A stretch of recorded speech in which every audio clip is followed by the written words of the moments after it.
Salutations, respected viewers. I am George from Ireland. So I'm carrying on with my gargantuan conservative case against Churchill. So I'm just trying to think where I got to yesterday night. And that this was, well, D-Day actually. So I'm partly giving a biography of Churchill, but it should be more thematic than chronological.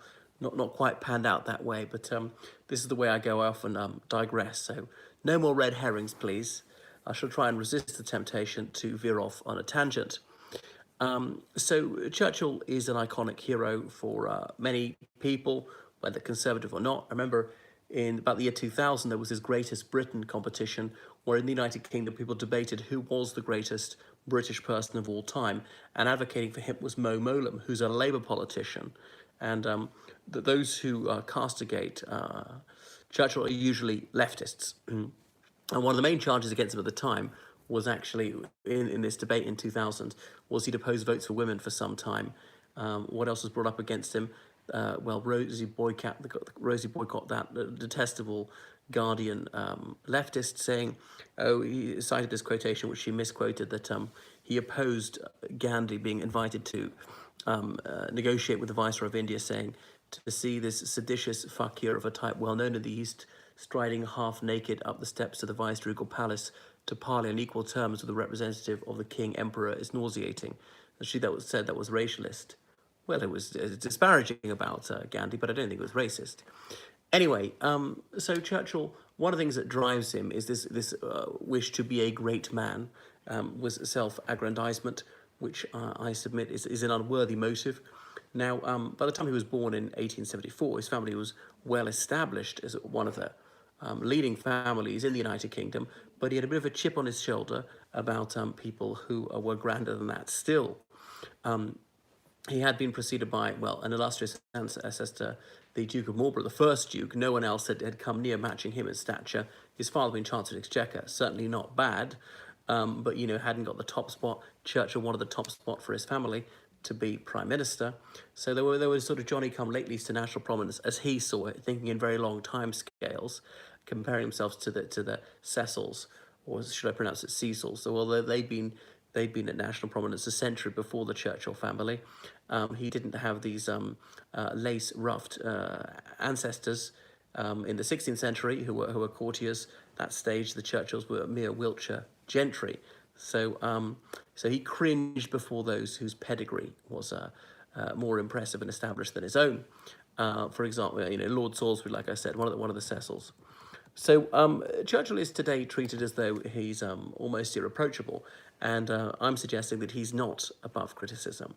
And because of the vicissitudes of history, you see how his reputation has gone up and down, you know, very high after the war. By the time he sort of retired and just around the time of his death, so it's just stratospherically high.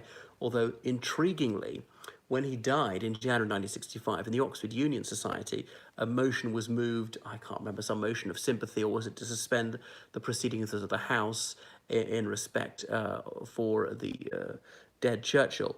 And someone opposed this. It was Tariq Ali, this Pakistani student who spent the rest of his life in London, who was this far-left commentator and activist.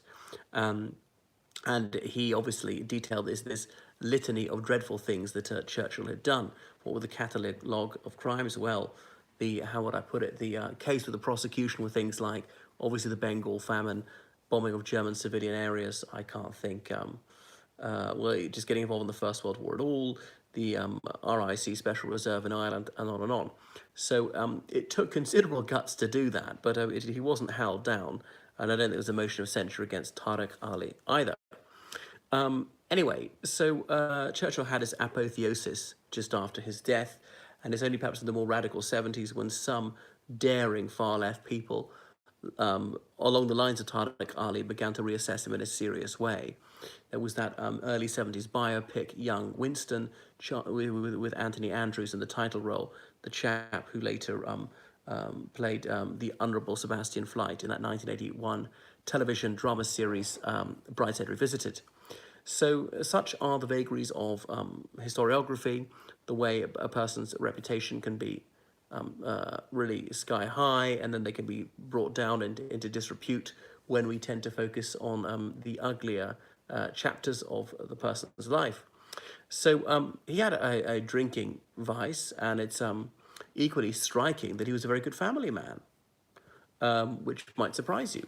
I remember Henry Kissinger saying that power is an aphrodisiac. The church was very powerful. He doesn't seem to have got the horn, and he was not a womanizer when he could easily have done that. But by the 1940s, well, he was fairly old. There was no Viagra around then, but at no time is he thought to have been unfaithful to the marital bed. But maybe he was put off because of the very messy private lives of his parents. His father, of course, dying of syphilis, which was sexually transmitted. And when his father died, his mother married a man just older than Winston. And then she divorced that man, which, of course, was considered disgraceful in the 1920s. And she married someone who's a bit younger than Winston, which Winston Churchill found acutely embarrassing. But then Winston, very close to Brendan Bracken, this Irishman, journalist, later Conservative MP for Paddington North, and people couldn't quite understand why is Churchill so incredibly pally with this man 20 years his junior. And the rumour got around that he was Churchill's son, born out of wedlock. And both of them found this hilarious and chose not to deny what wagging tongues were saying. But perhaps was that unconservative to allow people to believe that, perhaps?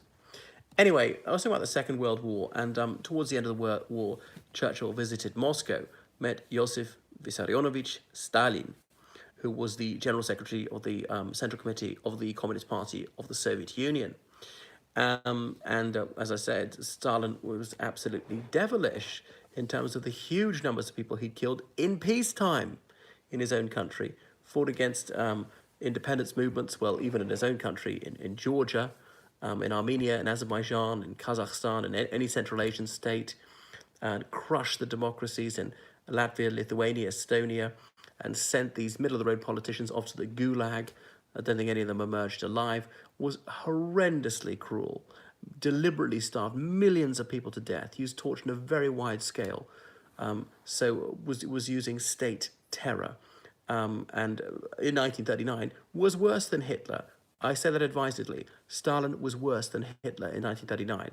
Now, by the mid-1940s, it's true that Hitler was worse than Stalin, but people didn't know it was going to go that way. Nobody predicted that. Anyway, so Churchill was then making a courteous chit-chat with his Soviet opposite number, and they signed the naughty document. And in this, that's what Churchill termed it, this document, there are percentages of the influence that either side was to have in this coming new order, between the West and Poland, in regard to Poland, Romania, Greece, and so forth, Bulgaria. So Greece was to be 90% Western influence, and that was crucial to Churchill because Greece was in the Mediterranean, and British people quite feel Hellene. Okay, the Conservative Party had been slightly pro-Turkish for a long time. But, go back to Lord Byron, there was some sort of affection for the Greeks, affinity for their culture on account of Britain's classical education, and Churchill go into the top schools, though he was a real laggard at classics. He still got into his bones the idea that the Greeks were somehow noble, but also to prevent the Red Navy having access to the Med, which was a British lake until that time. But there had to be some quid pro quo. What were they going to give the Soviets? That's to say, sway over Poland and various other countries. But whatever happened to this conservative principle of national sovereignty? He didn't ask the Greeks, the Bulgarians, the Poles, or anyone else about this, the Czechoslovaks. Okay, Czechoslovakia existed before the war, was to exist again after the war. They agreed on that point, at least. And Churchill at least went along with Edvard Beneš, who said, we're not going to enter into a union with Poland. That was that idea. The Czech and Slovak languages are almost the same, and they're mutually comprehensible with Polish, though that is a separate language. But anyway, how was this carve-up of Eastern Europe by Churchill and Stalin? How was this so different from the Nazi-Soviet non-aggression pact of 1939? And indeed, Churchill agreeing that some Polish territory stolen by the Soviets in 1939 would go back to the Soviets after the war. Another thing, stolen, is that the word? Well, it is, because they'd attacked a sovereign state that the Soviets had implicitly recognized its borders and taken that by force, just as the Soviets were to attack, were attacked by the Germans a couple of years later, who were seizing Soviet territory by force. And we know what happened to Polish intellectuals. So many of them were killed off. Soviet attempt to lobotomize the Polish nation. Anyway, so the Allies had demanded unconditional surrender from the Axis, but this extended the war and cost more lives on both sides. Now, Winston is not alone the guilty party, but he is culpable for this. There's collective guilt here, because had they negotiated with the Axis, then fewer lives could have been lost. Okay, but what would have been acceptable peace terms with the Allies winning? Germany has to go back to its borders of August 1939, or perhaps to those of, let's say, February 1939, or let's say September 1938, or even February 1938, to disgorge this or pay some sort of reparations or disarm to some level or something like that. Or say that they'll have a conditional surrender, and there'll be no war crimes trials. Maybe that would be unjust, but impossible to save lives. Now, admittedly, this was not helped because the Allies were in touch with some of the German internal opposition, often conservative figures who were willing to overthrow and kill Hitler, Operation Valkyrie and all that.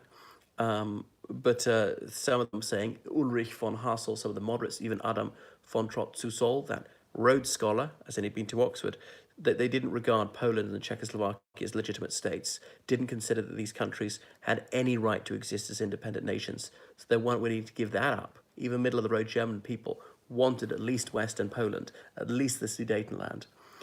So maybe the negotiations would have come to nothing, but they didn't even try them. It couldn't have hurt to talk. I realized that the Soviets were deeply suspicious of the Western countries, say the British, the Americans, the French. They'll leave us in the lurch. They'll cut a deal with the Third Reich. They'll leave it to fight on. Churchill's hatred of communism was hardly a secret. Hello there, Brett Gardside. Why are you saying Junker SS? Oh, as in the German upper class. And Stalin always said that the Western plutocracies all through the 30s have been encouraging the National Socialists to attack us because they want to annihilate communism. And that's that. So he's already paranoid. No feel his paranoia about negotiating. We can't negotiate separately, negotiate with him. Anyway, and if the United Kingdom really did want to assist the Soviets, then it would at least have to be helpful. And the United Kingdom did very little fighting. 400,000 Britons killed in the Second World War. I know some people gave their all. Okay, 400,000 is a huge number. But even proportionally, that's tiny compared to what the Soviets suffered. The British could have sent a lot of troops to the Eastern Front. How about when Leningrad was almost a breaking point? Didn't relieve it. I know weapons were sent. So there was area bombing of German cities. That was controversial at best, what Bomber Harris did. And Churchill used the word terror in relation to this. Hello, Brett Garside. Anyway, Churchill considered using chemical weapons, had to be restrained from doing so. Although fascinatingly, the reason that the Third Reich didn't use chemical weapons is the United Kingdom had tested its anthrax bomb on some island off the Scots coast and indicated to Berlin, if you use chemical weapons, so will we. And that deterrent worked, actually. I suppose it sort of prefigured what happened with mutually assured destruction with nuclear weapons. Some British scientists, Australian, Canadian, and even to a lesser extent, actually, Americans were working on your new nuclear physics or, studying the atom, nuclear weapons in the 1930s. But as the National Socialists became stronger, they were discouraged from publishing their findings, lest the Third Reich get a hold of these things. And as we know that the American team, the Manhattan Project, they succeeded, but they were sort of standing on the shoulders of giants. These Australian, Canadian, British scientists had done a lot of the spade work. The Americans finished it off. The Americans paid the bill, okay, that the others couldn't afford to. Anyway, so after the war, 10 million Germans were driven out of Eastern Europe, most of them civilians, some of them former soldiers, as in, military-age males, no longer soldiers by the end of 1945. Up to 2 million of them died in the process. Maybe 2 million is a major exaggeration, might be 1 million. Some of them directly killed by partisans, by the Red Army.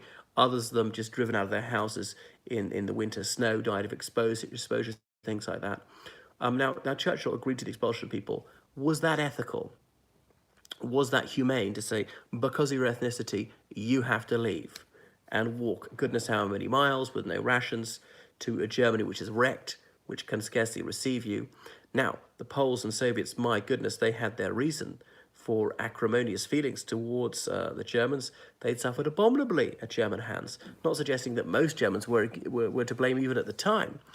collective guilt, that's deeply troubling. I don't agree to the notion of collective guilt. A lot of people did. It's all easy for me to be magnanimous and say, no hatred, don't blame the whole nation. But, if I'd seen mounds of corpses of members of my family being killed, perhaps I wouldn't have been quite so ruth. Hello, you said something about Facebook there, ex-England. I'm sorry I didn't have time to respond to your comment, Brett Garside, that flashed up. So another thing is right at the end of the war, Churchill agreed to hand over the White Russians, as in those who'd fought for the white side in the Russian Civil War 1917-22. And of course, Churchill had ardently believed in supporting the whites in the Russian Civil War. Some of these so-called White Russians had not been born in Russia at the time, been born outside of Russia, even after 1922, had never been citizens of the Soviet Union. Nevertheless, they were handed over, men, women, children, to the tender mercies of Stalin.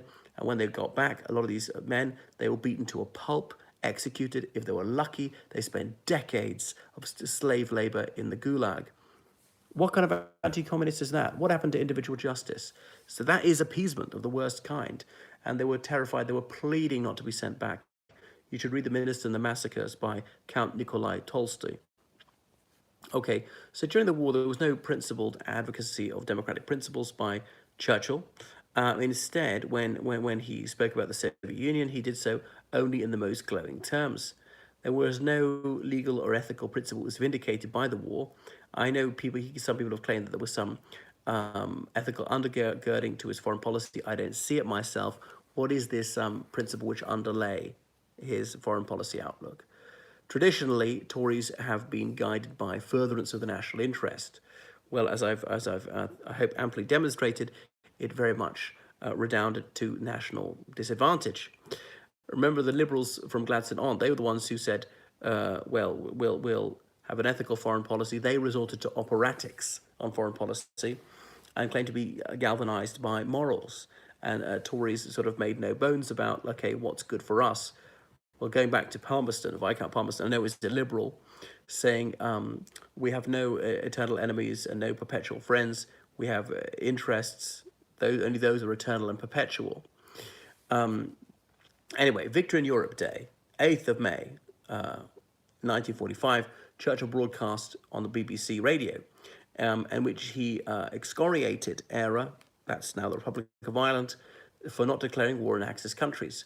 Now, the Taoiseach at the time, Eamon de Valera, he decided he would riposte 3 days later, and he did so in a very restrained fashion, saying, certain newspapers have speculated, God, that's getting Scottish, not County Clare, about what he was going to say. But he delivered his oration in these soft accents and cadences. And it was a closely argued statement from de Valera, saying Winston had said that he had mused whether to invade Southern Ireland or not, because Britain's national interest was at stake. So if Britain's national interest is at stake, then all principles of international law or morality can be cast aside. That's claiming that might is right. It's a Machiavellian principle, which could, of course, be invoked by the United Kingdom's foes. And isn't that the very sort of attitude that the UK was supposedly battling against? Now, so sometime another country would be stronger than the United Kingdom, as the Soviet Union subsequently became. And they could say, well, it's essential to us that we get the Orkney Islands or Cornwall or something, and so we're just simply going to take it, or even the whole of the UK. Churchill surely wouldn't accept that. So anyway, de Valera, he deserves plaudits for keeping ERA out of the Second World War. That's what public opinion demanded. It was certainly in our Irish national self-interest. After Belfast was bombed, I'm not so sure, because he claims it's part of our territory, maybe during the war then, maybe achieve some sort of national unity. I'm not a nationalist. I'm an Irishman, I'm not a nationalist, but he was. So I can see there might have been some advantage of joining the Allied side then, earning goodwill from London, having some sort of compromise over the north. Anyway, the Taoiseach at least set out his policy. He adhered to that consistently. But Winston was yet again advocating violating the very principle on which the whole war was supposedly based. That was the moral basis for the war, and he was willing to go against it, be an utter hypocrite. So in 1945, the Labour government had entered into a coalition with the Conservatives, in 1943, and Clement Attlee became Deputy Prime Minister. He was leader of the Labour Party, but they said as soon as Germany is defeated, we're going to have an election as soon as reasonably practicable after that. So Churchill said, couldn't we have a post-war coalition, obviously after the First World War? And Attlee said, no, we will have a contested election. Up until that point, they'd had an agreement. If an MP died, or for whatever reason, a constituency became vacant, the party of that former MP would contest it. Supposing a Labour MP died, the Labour MP would contest it. The other two major parties, the Conservatives and Liberals, would not put up candidates. There was no law against anybody fielding a candidate. Independents sometimes stood, the Scottish National Party stood, the Communist Party stood, but usually it's one of the three major parties, Labour, Conservative, or Liberal. Only one of those three stood and re-elected, either unopposed or with a very feeble opposition. But anyway, there was going to be a proper election because they hadn't had an election since 1935. So that was that. The war against Japan was still ongoing. So Churchill, he could have bowed out in 1945. He was the saviour of the nation, saviour of the world, as many people hailed him. And his wife, Clementine, she urged him to bow out of politics. Instead, he led his party to a heavy defeat, despite having some massive advantages, as in incumbency, name recognition, being a victorious leader, and all the rest of it. The immeasurable prestige of winning the Second World War. But that would have been the moment to pass the torch to a new generation within his own party. But Labour didn't bother, or perhaps didn't dare to field a candidate against Churchill in his Wanstead and Woodford constituency. So a local eccentric stood. This crank was a communist. Hello there, Joe B. They're not actually, I'm not sure, he didn't stand under the Labour Communist Party of Great Britain. This Mr. Hancock, he was a challenger. Anyway, he polled 27% of the vote against Churchill, which was the best result the Communist Party scored in England that time. But anyway, so Churchill was not quite as adulated as you might imagine in 1945. He was aggressively heckled at rallies, sometimes booed. People remembered the highly contentious aspects of his policy, his relative indifference to the suffering, the poor. He did like nationalisation. He didn't like the idea of a national health service. Troops into Tony Pandy. You screwed up in Gallipoli, and blah, blah, blah. You oppose independence for India. Anyway, and then in his election broadcast, have I read The Churchill Factor by Bojo? Yes, it is a remarkable and absolutely riveting book. Bojo is incapable of writing a tedious sentence. As I say, this sort of canonization of Churchill wasn't completed until after his death in 1965. So that 1945 election, the two major parties were allowed the same number of broadcasts by the BBC. And in his broadcast, Churchill uttered the outrageous imprecation that Labour would introduce some form of political police. He went further. Some form of Gestapo was the word he'd use, as in Geheime Staatspolizei, the secret police of Nazi Germany. And the accusation was so dishonourable and so flagrantly mendacious that it hugely backfired on the Tory party, and rightly so. This was a libel against Clement Attlee. Now, I disagree with Clement Attlee on a lot, but he was an honourable man. The Deputy Prime Minister, people had known him for years. This was ludicrous. It was a foul slur. So Churchill had really disgraced himself. And it typified the freewheeling attitude that Churchill took to truth and even common decency, collegiality towards his cabinet colleague. So the Conservatives lost the election, partly because Churchill's jaded leadership. He was really of a bygone era. He was so fixated with military matters and foreign affairs, he wanted to strut his stuff on the globe of world affairs. One DWR ran the Tower of London. Who's DWR? Sorry. That Churchill found these bread and butter to issues tedious. Churchill was completely out of sympathy with the idea of establishing a national health service, as I said, or nationalising industries. You might say he was right on the latter one, but there's a very broad consensus that the NHS is a good thing in the UK. And I agree with that, actually. I mean, if you're against it on principle, fine. All right, there was the Beveridge report by that Liberal MP, Sir William Beveridge. The Conservatives advocated a more mixed public-private system, which was actually what Beveridge called for, not the kind of almost completely socialised system which Labour brought in, and I think works very well. We haven't outlawed private health insurance.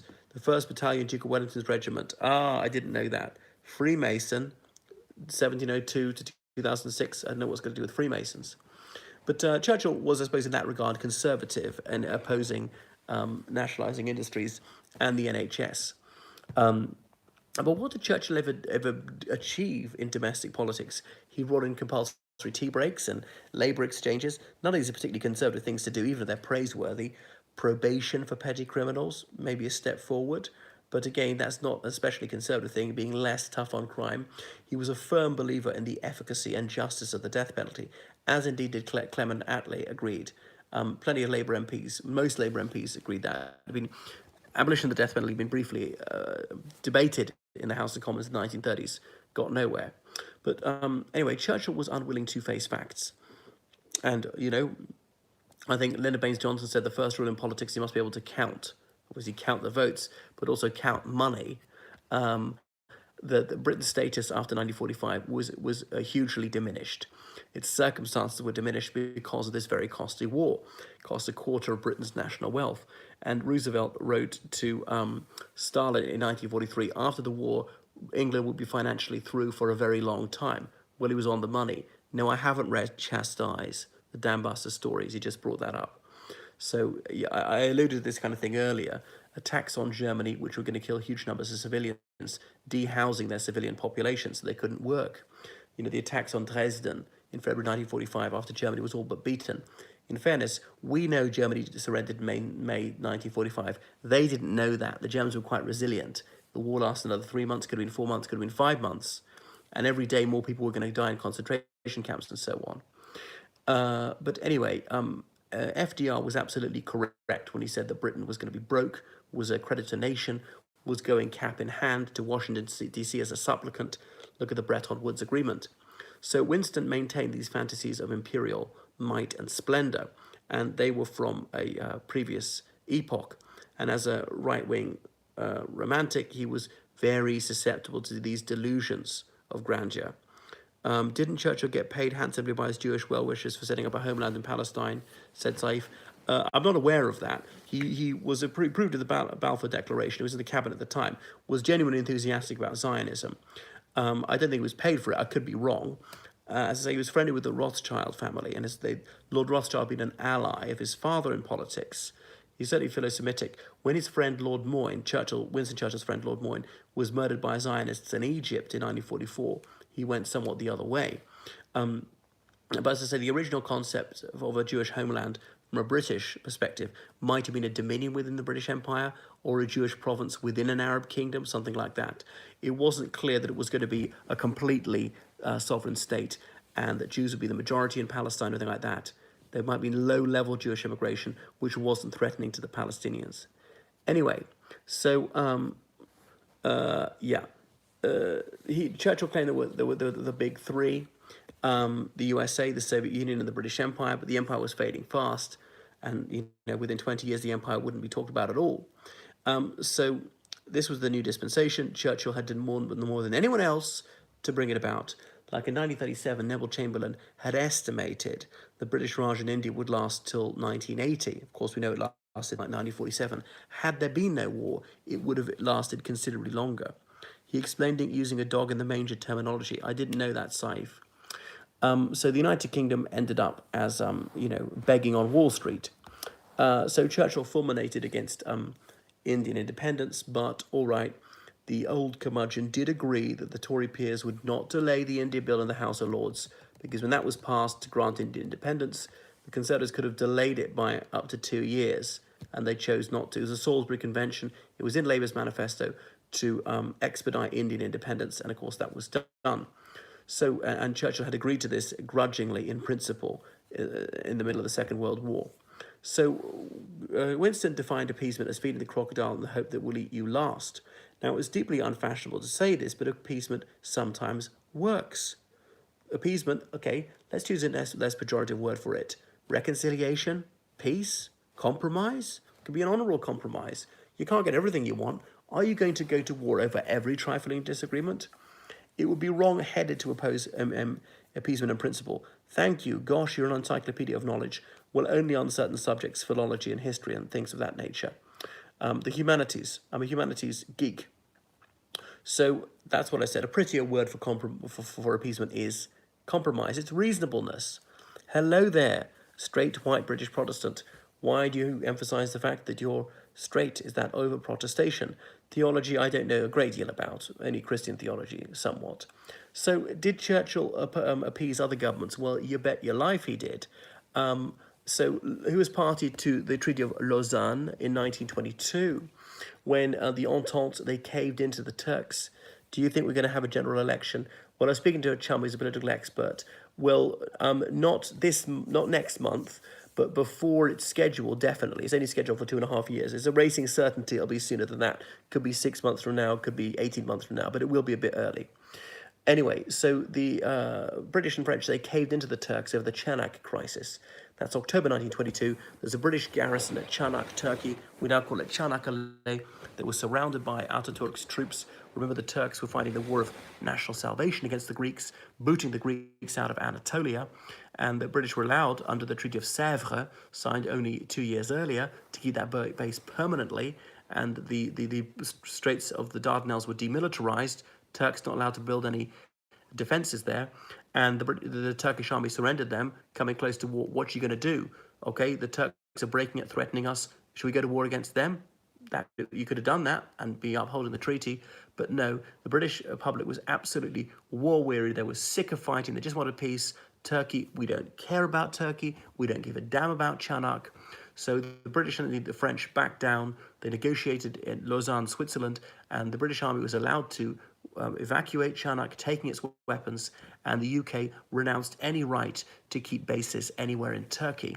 However, the Dardanelles, the Bosphorus, that the waterway from the Black Sea to the Aegean, was still demilitarized. The Turks weren't allowed to build defenses there. The Turks actually broke that during the Second World War, and indeed Churchill did nothing about it, because it was important to keep the Turks sweet, have them benevolently neutral. So that was appeasement that he'd carried out. Was it the right thing to do? I actually think it was under the circumstances. What are you going to do? Go to war? Where does that end? You could bombard the Turkish coast quite easily. A land invasion of Turkey would be a very grave undertaking. Anyway, Churchill, as I pointed out, he ceded eastern Poland to Stalin. They recognized Latvia, Lithuania, and Estonia as Soviet territory. They'd been sovereign countries in the 20s and 30s. The UK had recognized them. They'd been reabsorbed with great brutality into the Soviet Union. These treaties signed with a gun to their head and all the rest of it. The Romanian territory that was seized by the Soviet Union, a bit of the Czechoslovakian territory was seized, and on and on. So anyway, at Yalta, Churchill made so many concessions to Stalin. That's February 1945. And in the 1950s, there was this grandstanding on the world stage by Churchill. Remember, he came back into government in October 1951. The Tories got more seats, but fewer votes than Labour. But the way it works is that they were able to form the government, the Conservative and Unionist Party. Churchill was back as Prime Minister. So he was the only survivor of the Big Three by the 4th of March 1953. Roosevelt, of course, died. The 12th of April 1945 at Warm Springs, Georgia. Stalin died in 1953, as I just mentioned. So just Winston was still alive. And Winston assumed that this accorded him a special status, the only one of the Big Three still a going concern, and therefore he was to be instrumental in thrashing out an agreement between NATO and the Soviet bloc would ensure a détente and permanent peace, no Third World War. Anyway, so that was his big idea for 1953, a powwow between these three major nations, superpowers. He still regarded the British Empire as a superpower. Well, he was deluding himself. Ian Smith attended Churchill's funeral and met Harold Wilson and the Queen whilst there. Yes, I see. I've read about that, actually. Anyway, and Ian Smith believed that Churchill would have been on his side had he still been alive. But anyway, Smith might be right, because Churchill was not willing to move with the times quite a lot. But anyway, there would have to be a conference with the USSR to settle any differences between them. But that would have been appeasement. Now, oddly, Churchill was not demanding a war against a ghastly tyranny in the shape of the Soviet Union. I think that's right, obviously. He'd come to his senses in not demanding World War III. Perhaps it had taken 2 world wars for him to learn the lesson. Anyway, so what was I saying? Yeah, Winston being back in 10 Downing Street because of the way the cookie crumbles in terms of votes and seats. That system had favoured the Tories on that occasion. Now, 4 times in the 20th century, the party with the most votes hasn't got the most seats. Now, only once has that worked to the Conservatives' advantage, 3 times the Conservatives' disadvantage.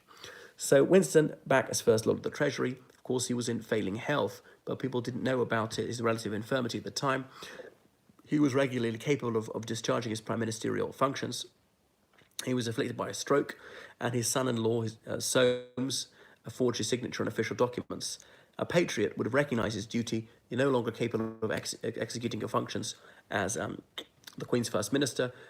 Therefore, this is about the country and not personal vanity. The common weal demands that you step aside. It was high time he retired graciously. Instead, he stumbled on as Prime Minister until 1955. Now, why did he have his son-in-law unofficially deputised for him? Because his own son, Randolph Churchill, was such a nincompoop. Okay, Randolph, who went to Eton, and then he was often being caned for being just so uppity, and then went to Christ Church, Oxford, which was the noblest of all Oxford colleges. Just when a place fell vacant, he wasn't an academic type. But getting into Oxford in the 30s was not difficult. I mean, it wasn't easy either. You had to be above average intelligence, but you didn't have to be stratospherically high as you do now, because now there are about 6 applicants per place. There might have been 2 applicants per place, if that. You had to pass the responsium, as in Latin, Greek, and maths, and obviously most people hadn't done Latin or Greek, and that was that. So he left after a year without a degree. That wasn't unusual at the time, but famously he came out for the King and Country debate, Randolph Churchill, trying to get the secretary to strike that shameful avowal from the record. Didn't succeed.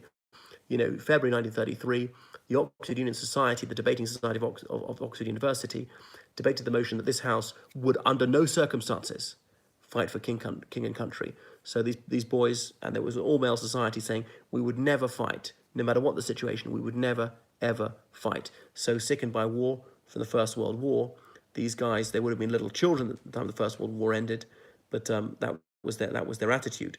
And there was someone from the German General Staff who wrote into a British newspaper 30 years later, nothing had a greater influence on Hitler's attitude than hearing about that. Other people say that's bull. The so-called person from the German General Staff who wrote in didn't exist, that he was a hoaxer. Anyway, but Randolph Churchill, who was always nailing his colours to the mast of sort of hopeless causes, the Empire Crusade and so on, standing for Parliament, losing, and he was only an MP briefly during the Second World War. He was in the parachute regiment. He didn't go to Arnhem. Hello, you admire Churchill a lot because of his oratory skills, but do you think he'd give the US a lot of importance, as though they hardly helped the UK during the Second World War? Well, au contraire, they helped a lot even before they came in. The Lend-Lease Agreement, and obviously the weapons that were sold, but for that Britain would have gone under financially, taking over Iceland, escorting British convoys even when they were neutral. If they hadn't done that, the UK could have well have been defeated, and that was that. And then Roosevelt crucially decided Europe first. If he decided Asia first, it would have been far more difficult for the United Kingdom. So where did I get to? I remember someone saying about Randolph Churchill, the most frightening words, apart from war has just been declared, is that Randolph has just arrived at the party, because he had this explosive temper, was often throwing tantrums, saying, why are you so grossly abusive to waiters? He said, I'm just as rude as dukes, like his father, a total snob. But if he felt in any way slighted, would start screaming and swearing at people. It just was really emotionally incontinent. He married Pamela Harriman. Is that her maiden name? A month into the war, you can see it on YouTube. We're not going to let this dampen our spirits, but he was a complete prick. His brother officers in whichever regiment found him unbearable, was to get rid of him, bet him he couldn't walk a certain distance in 24 miles, but he did it, that he couldn't read the whole Bible in a week, so just to shut him up, betting him to do that, and Randolph Churchill saying, God, what a shit, God's such a shit, reading all the things he did, all the plagues he inflicted on people, things like that. But Churchill was the greatest political advantage you could have. The name Churchill and his father campaigning for him. Even then, he lost in Plymouth to Michael Foot, who was later the leader of the Labour Party. Now, that's not all Churchill's fault, the way his son turned out. He's got to bear some responsibility for it. But he had his son go to Yugoslavia as a link with Tito, the Yugoslav communist leader, leading the partisans there. So there, Churchill was doing so much to help the communists in Yugoslavia against the Chetniks, who were the royalist resistance led by Draza Mihailovic. despite Churchill getting very credible reports, even from Anthony Eden, that the clergy in Yugoslavia were being badly abused by the communists and so on. And people pointing this out to Churchill. You know, if we aid the communists in Yugoslavia, then after the war, Yugoslavia will be a communist country. And Churchill saying to his interlocutor, do you want to live in Yugoslavia after the war? No. Well then, why should we care?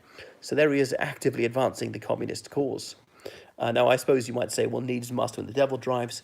The priority during the war was simply to win the war and to worry about the post-war situation afterwards.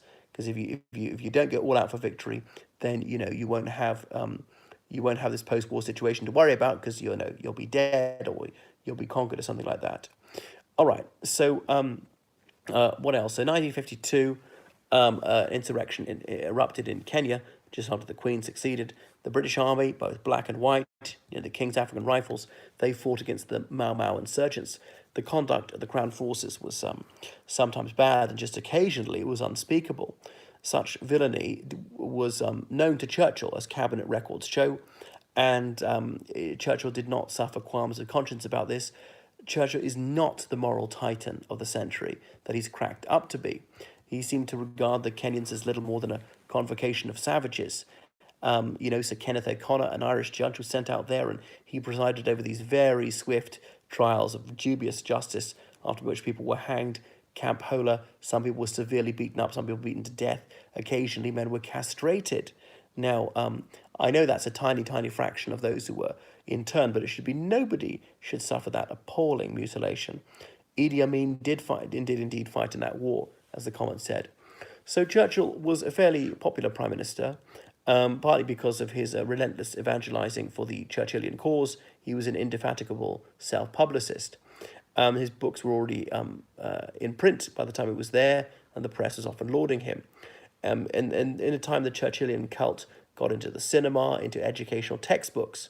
So moreover, Churchill was lucky in his timing. He inherited a post-war boom. Furthermore, the UK was able to ease off rationing. It was all but over under him. 1958, the last item. Coal was no longer rationed. Why was coal rationed longer than anything else? I suppose the miners were playing up. Anyway, so the Tories persisted with Labour policies. Mass unemployment and poverty were avoided, fine, but carrying out socialist policies is hardly conservative. So Churchill, once he retired as Prime Minister, he remained a backseat driver in some regards. Take 1956, the Suez Crisis. He was privately urging the Prime Minister, Sir Anthony Eden, to make this clandestine agreement with the Israelis and the French to attack Egypt. I'm strongly in favour of using poison gas against uncivilized tribes. Yeah, Joe B is just quoting Churchill there.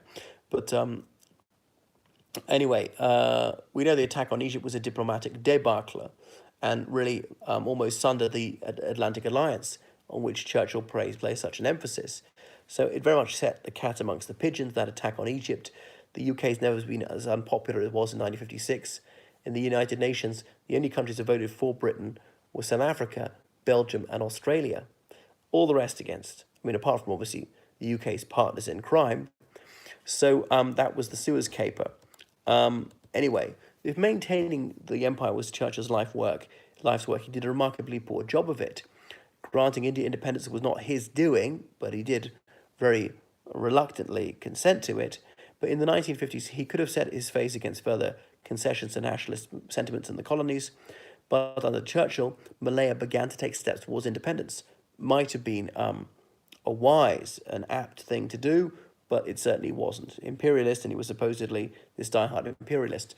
Malaysian independence followed in 1957, just after Winston stepped down as Prime Minister. So Winston said, history should be kind to me as I intend to write it. Well, never was a truer word spoken, because he wrote all these books, these millions of words, but partly because he had ghostwriters and researchers. He wrote with some archival resources which were only available to him, which were then closed to others. It was years before anyone else was able to peruse such documents. So he's fixated with his legacy, so it's probably unsurprising that he got such a good press for such a long time, just as he was obsessed with blazoning forth the glorious deeds of his ancestors. He spent so much time composing hagiographies of his father, and indeed of the first Duke of Marlborough. And that's why the cult of Churchill is there, and I submit it's pernicious. So Winston Churchill had many qualities in generous measure, including leonine courage. He had rhetorical virtuosity, verbal felicity. He had superhuman energy at times, seems to be afflicted by the black dog, bit of bipolar disorder, like Pitt the Elder, the Earl of Chatham, who's also Prime Minister at a crucial time, the 7 Years' War. But of judgment, Churchill was bereft. He was injudicious so many times. Yes, Churchill was racially prejudiced. That was quite common in those days, talking about Indians in Kenya, should they have the right to vote, saying that they come from the very lowest class of coolie and they shouldn't be placed on an equal footing with Britons. This in the 1920s he was saying that. So Churchill was rightly regarded as a hothead. He liked the Irish, and indeed in his Victory Day broadcast, he talked up the gallantry of several Irish soldiers in the British Army. Said, when I hear about this, hatred of the Irish race dies in my heart, because he was angry that De Valera wasn't more helpful, although De Valera was a little bit helpful towards the end. So he wanted united Ireland in the empire. Well, yeah, indeed. Well, he wanted home rule for Ireland before the First World War. So so Churchill was prone to a ludicrous degree of wishful thinking. So he's not the archetype of a successful prime minister that he's held up to be. So much of the time he was a poseur, a narcissist. He wanted the limelight. So his curious confectionery for millinery should tell us that. Why was he so into headgear? Home rule, not true independence, just to let people know. Correct, it wasn't. He wanted Ireland within the United Kingdom with the sort of Scotland arrangement within the UK.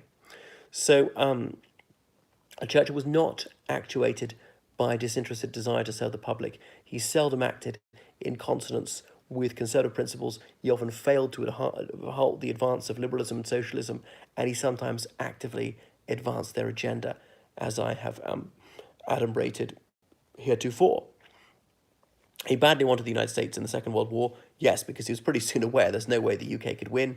At his early broadcast of the war, where he was saying, the United States will join us, when there was no sound reason for believing that, and there was every reason to think the opposite.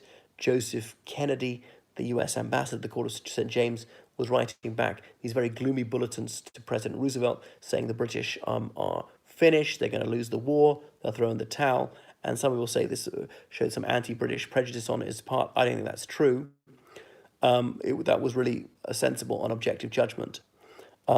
Did he only wear one type of hat? No, he didn't just wear Homburgs, he wore others, but most associated with Homburgs wore toppers and all sorts of others. So always wear this big cigar, never be seen without your trademark, as he told somebody. Well, he didn't actually smoke them that much, but it was part of the image. What made him tick was vanity. He always had an eye on posterity, and that explains his as I say, his obsession with his posthumous reputation. Did Churchill visit Ireland again after partition? He certainly didn't go to the south. Did he go to the north? I'm not aware that he did. I could be mistaken. So he had it put about that he was offered the title Duke of London, turned it down, because he didn't want a dukedom. His cousin was a duke at that stage. Now, admittedly, his grave is as simple as possible. It bears one word, Churchill. As though he should need no introduction, his reputation precedes him.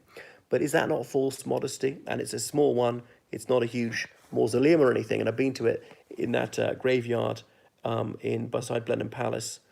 Goodness, I can't remember the name of the village, but it's like a mile from his birthplace. You could see Blenheim Palace from his grave. But anyway, even in death, Churchill, it was not as venerated as we might imagine. It's true that the cranes along the River Thames did dip as that boat, the MV Havengor, that launched was taking his body to whichever station it was, and then by train to Oxfordshire. But the men operating the cranes, the cranes, they were paid to do this. His funeral took place on a Saturday.